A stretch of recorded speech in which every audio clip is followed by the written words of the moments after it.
Isaías 61, versículo 9. À medida que você encontrar, se coloque de pé por um instante, por favor. Mas diga para quem é filho: você também não vai escapar, não. Amém? Queridos irmãos, a palavra do Senhor para nós em Isaías 61, versículo 9, diz assim: a sua posteridade será conhecida entre as nações, os seus descendentes no meio dos povos. Todos quantos os ouvirem os reconhecerão como família bendita do Senhor. Mais uma vez, como família bendita do Senhor. Diga: minha família é uma família bendita do Senhor. Esta é a tua palavra, Senhor.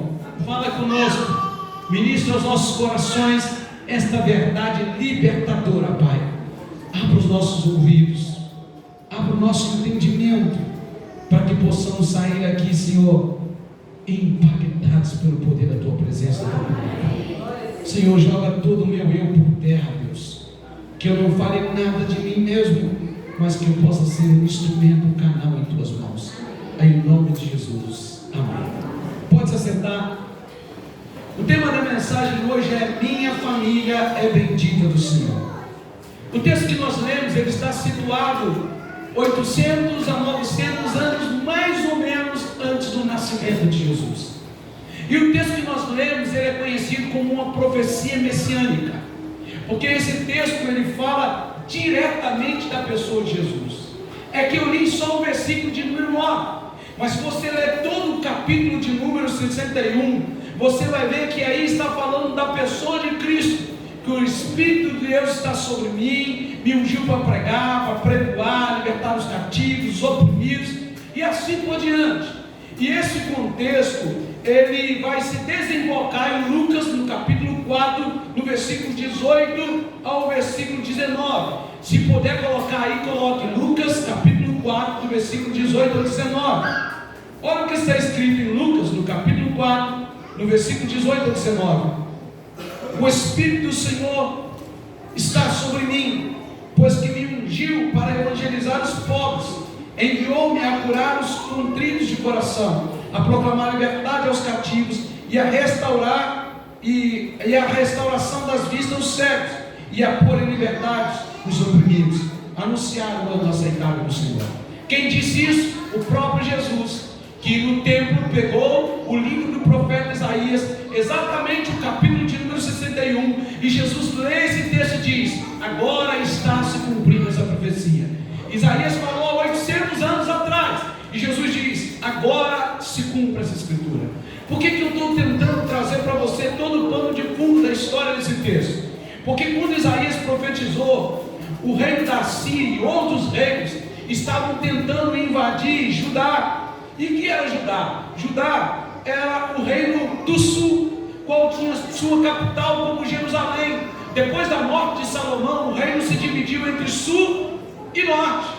E Isaías era o profeta do sul, de Judá. E agora Isaías está olhando para aquele povo prometido por Deus, um povo abençoado. E Isaías está dizendo para esse povo: olha, vocês não precisariam estar vivendo o que vocês estão vivendo, porque nós somos uma família bendita. Nós somos uma geração chamada por Deus. Mas por que Isaías estava dizendo isso? Porque aquela nação estava aprofundada em seus pecados. Aquela nação estava vivendo em uma profunda imoralidade espiritual. E então as outras nações vizinhas estavam por todo o tempo entrando, depedrando, machucando e ferindo Judá. E agora Isaías é levantado por Deus e diz: olha, vem um novo tempo sobre você, Judá. E o que Isaías estava tentando mostrar para Judá é que aquela era uma nação bendita do Senhor, aquele era um povo, era uma família eleita. E muitas vezes nós estamos como aquele povo daquele tempo. Às vezes nós não sabemos o quão precioso nós somos, porque estamos vivendo longe de Deus.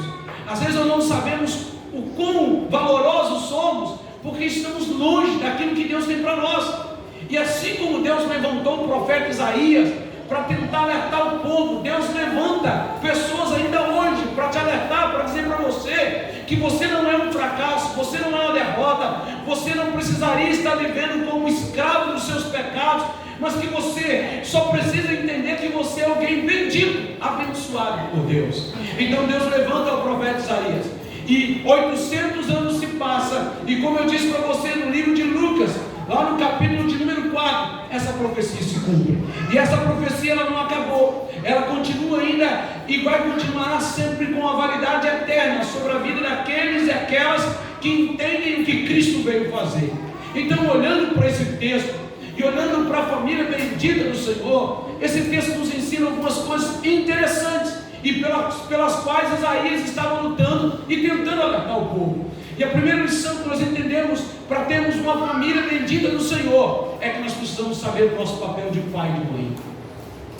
Você só será uma família bendita quando você entender o papel que Deus te colocou como pai e como mãe. Porque esse foi o grande problema. Os pais de Judá começaram a afastar do Senhor e consequentemente seus filhos e filhos também começaram a afastar. O problema começou com os pais.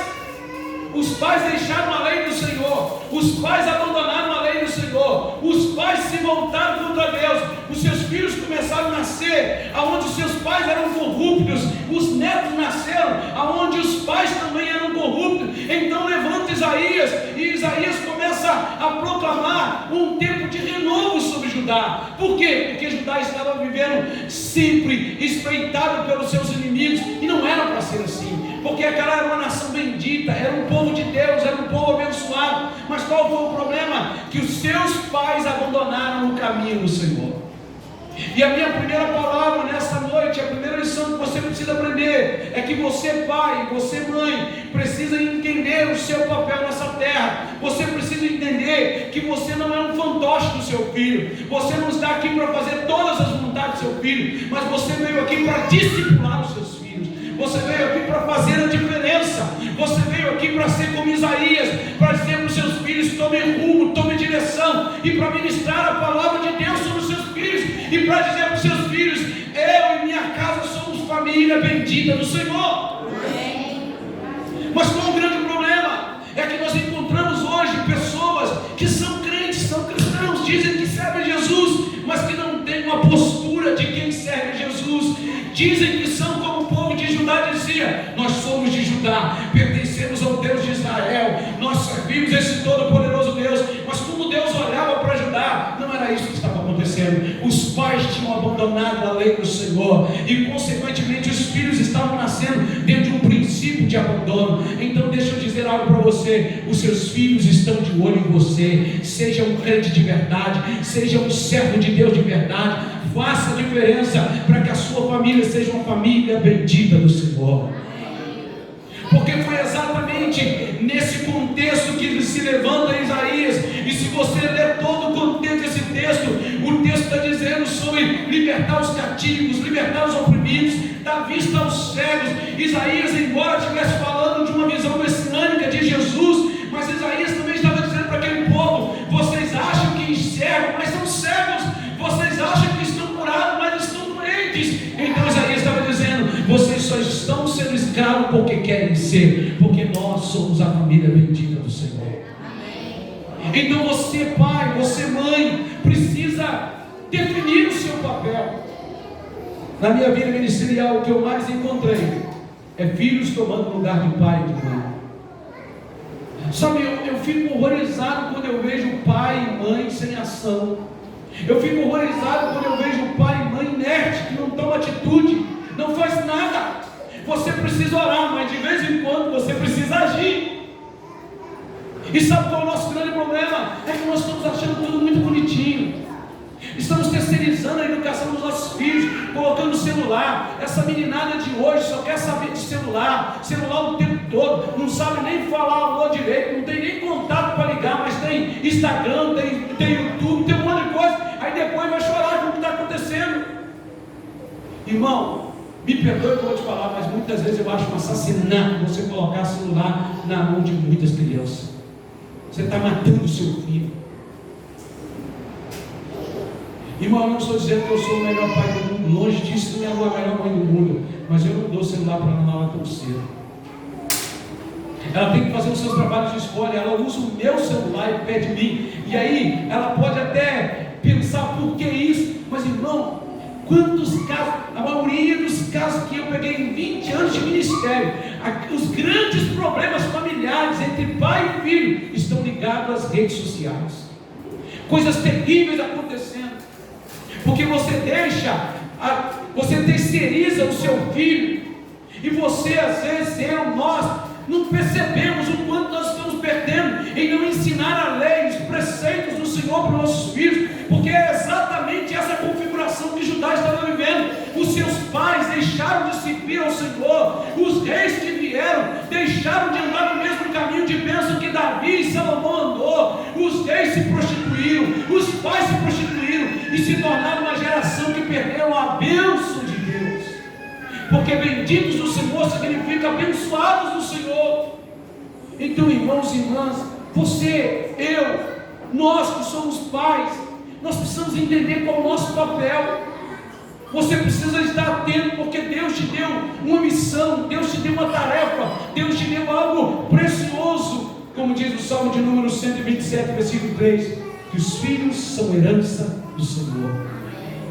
Os filhos são herança que Deus nos deu, e Judá não estava entendendo mais isso.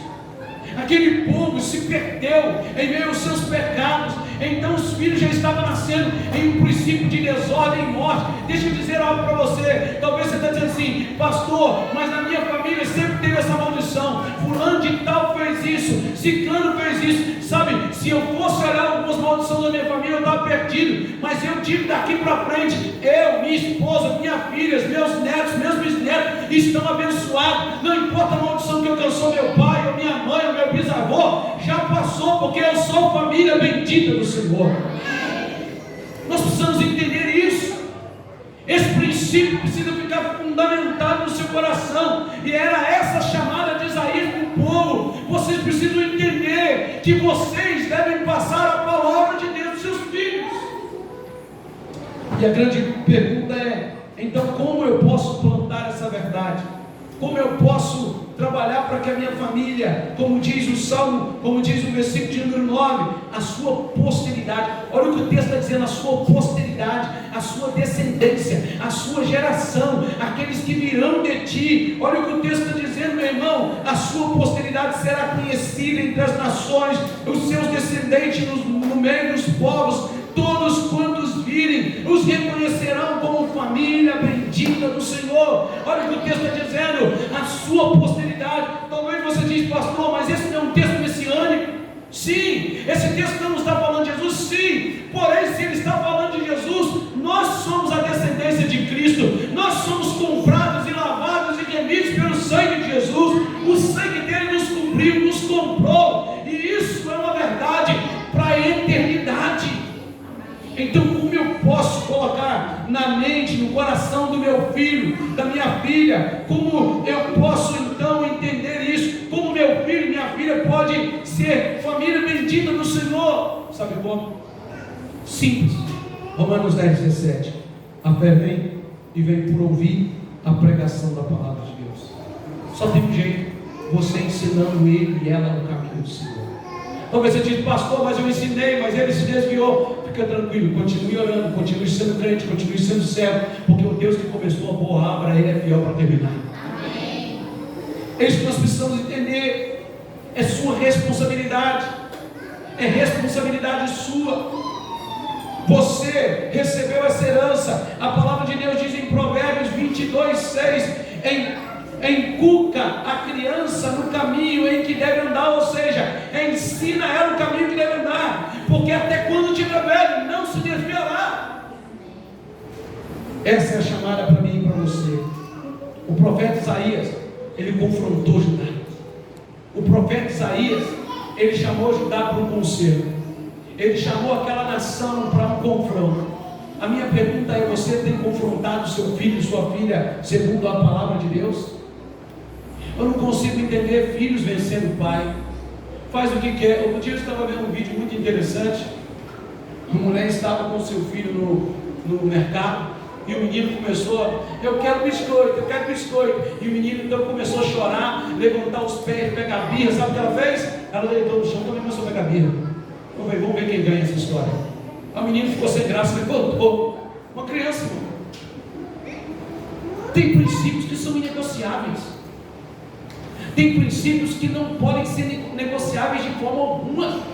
Você precisa saber o seu lugar de pai. O grande problema de Judá é que eles começaram a negociar princípios. Os pais deixaram de ser pais de excelência, as mães deixaram de ser mães de excelência, e todo mundo se corrompeu na idolatria, no pecado, na prostituição, na avareza e em tantos outros males que estavam ali. E por isso, as nações que estavam ao redor começaram a zombar e rir da cara de Israel. A Síria entrou e outras nações entraram em Judá e fizeram o que queriam fazer. Sabe por que muitas vezes estamos sendo atacados e derrubados? Porque deixamos princípios para trás. Porque perdemos princípios. E aí nós precisamos ser como Isaías nesse tempo. Nós precisamos nos levantar dentro da nossa casa e dizer: aqui não. Aqui é o seguinte, aqui tem pai e tem mãe. Aqui nós vamos resolver esse problema. Sabe, eu fico observando como que crianças, adolescentes mandam, fazem o que quer. Quando tiver adulto, eu fico imaginando o que vai acontecer. Irmão, o que eu estou falando para você é experiência de 20 anos de ministério pastoral. 20 anos de caminhar. Caminhei com crianças que eu vi pequenininha e que eu sempre dizia: olha, pai, mãe, chega mais junto, aperte mais. Pai e mãe não chegou, está sofrendo. Você precisa entender o seu papel. Você precisa entender quem você é nessa história. Deus não te colocou como um figurante. Deus não te colocou simplesmente aí para passar o tempo. E Deus está te trazendo aqui porque nós estamos entrando agora no mês da família. É por isso que eu estou trazendo essa palavra para você. Porque a sua família é importante. Você, homem, é sacerdote da sua casa. Você, mulher, é sacerdotisa da sua família. Você tem autoridade dentro da sua casa. Sim, você foi levantado por Deus para abençoar o seu lar. E o profeta Isaías, ele se levanta como um pai naquela nação, e ele libera palavras de confronto sobre aquele povo. Ele libera palavras que estavam confrontando o coração até mesmo do rei, daqueles que ali estavam, mas ele não deixou de falar. Ele deixou uma mensagem, a mensagem é: família bendita do Senhor. Quantos aqui são famílias benditas do Senhor? Diga amém. Amém. Diga para a pessoa que está doendo, mas está curando. A terceira lição que nós aprendemos é que sim, em Cristo Jesus, diga, em Cristo Jesus, a minha família recebeu o direito legal de ser bendita do Senhor. Irmão, você vai encontrar um monte de gente que pode dizer assim: não, tem gente da sua família não, ó, conheci seu pai, ele era terrível. E eu conheci seu avô, ele era terrível. Meu irmão, não importa a sua geração atrás. Agora, o que vai começar é uma fé geracional. Repita comigo: uma fé geracional. De geração em geração. É exatamente isso. O que Isaías está dizendo: ó, vai vir um, e esse é o Messias. Ele vai dar vista ao cego, ele vai curar o enfermo, ele vai libertar o cativo, e nele será bendita todas as famílias. Sabe o que Isaías está dizendo? É que virá um que vai fazer a obra completa. Assim como na primeira família, em Adão, caiu, o pecado entrou, o pecado destruiu. Vem um também, da família lá de Nazaré, aonde tinha um camarada chamado José, a Maria. É de lá mesmo, vai vir um, e ele vai pisar sobre o pecado, sobre o inferno, sobre o demônio. O que Isaías está dizendo acontece lá em Lucas, no capítulo que nós lemos. E Lucas diz o seguinte: que Jesus pegou o texto de Isaías e diz: hoje se cumpriu essa escritura. Então, sabe qual é a minha palavra para você? Já se cumpriu há 2024 anos atrás na cruz do Calvário a sua bênção. Já foi selado que você é família bendita do Senhor. Já foi selado que você não precisa carregar os traumas dos seus familiares. As maldições que alcançou seu avô, seu pai, sua mãe, já ficou para trás. Porque agora você vai viver uma fé geracional, dizendo: eu, meu filho, filho do meu filho, filho da minha filha, eu e minha geração somos família bendita do Senhor. Por quê? Porque Cristo veio, pagou o preço pelos meus pecados e me libertou dos cativeiros que prendiam toda a minha família. Deixa eu contar uma história para você. Em certo encontro, tinha um menino usando um entorpecente, alguma coisa que ele não deveria usar, e os pastores e os irmãos estavam lá. Alguém chegou de: pastor fulano de tal está usando algo que não deve usar aqui nesse encontro. E o pastor foi orar com ele, chamou ele e disse: meu filho, por que você fez isso? Porque eu não consigo ficar sem. Então vamos orar. E oraram com ele. Se você acredita ou não, aí já vai ficar sem critério. Mas manifestou um espírito maligno naquele menino. E o espírito maligno disse assim na boca dele: eu matei o pai dele a vida inteira fazendo isso. O pai dele foi o meu escravo. E eu levei o pai dele, agora vou levar ele. Os pastores oraram, repreendeu. E o menino ficou bom, tranquilo, sereno. Depois de algumas horas, chamaram aquele menino e perguntou: quando você começou a usar isso? Sabe qual foi a resposta do menino? No dia do velório do meu pai. Era algo geracional, que dominava toda a geração daquela família. E o que eu tenho para dizer para você nessa noite é que a partir de Jesus nenhuma maldição pode mais dominar a sua vida e a sua história. Porque você é uma família bendita do Senhor. Mas primeiro você, pai e mãe, tem que se posicionar. Você tem que se posicionar como sacerdócio do seu lar, como sacerdote da sua casa, e dizer: a minha família é uma família bendita do Senhor, porque esta é a palavra que Deus traz através do profeta Isaías, no versículo 9: a minha posteridade, a minha descendência, a minha geração em Cristo será conhecida como família bendita do Senhor. E eu termino com algo que é maravilhoso na Bíblia. Atos, capítulo de número 16, versículo de número 31, foi um dos primeiros versículos que eu gravei na minha mente. Crê no Senhor Jesus e será salvo tu e tua casa. Quem disse isso? Paulo e Silas. Para quem? Para o centurião romano, que recebeu a palavra da salvação. E aí Paulo e Silas olham para ele e perguntam: como posso ser salvo? Então Paulo e Silas diz: olha, só crê em Jesus, só crê nele e será salvo tu e tua casa. Com outras palavras, o Messias que Isaías profetizou lá de Isaías 61, que vai fazer as famílias benditas, crê nele e a sua família será uma família bendita. Então eu termino nesta noite dizendo para você algo, meu irmão, minha irmã. Eu não sei o que tem sido uma maldição no peso da sua família, mas eu sei que aquele que Isaías profetizou está aqui para fazer da sua família uma família bendita. Eu sei que Ele está aqui para quebrar todo jugo. Você que está em casa, você que está aqui, esta palavra de hoje é para você. Deus quebra toda maldição que tem tentado rondar a sua família. Mas você precisa se posicionar. Você precisa se colocar no lugar de oração e dizer: sim, eu creio que a minha família é uma família bendita do Senhor. Eu quero orar com você. Eu quero clamar a Deus junto com você. Como está a sua família? Eu sei que eu tenho muitos desafios na minha, eu sei que você tem muitos desafios na sua. Mas não deixe que os desafios digam ao contrário. Digam que você não é, que você não vai conseguir, porque a minha geração é família bendita do Senhor. A sua geração é família bendita do Senhor. E não sou eu que estou dizendo, foi Isaías que disse isso 800 anos antes de Cristo nascer. E de Cristo para cá já tem 2024 anos. E Cristo subiu na cruz e disse: está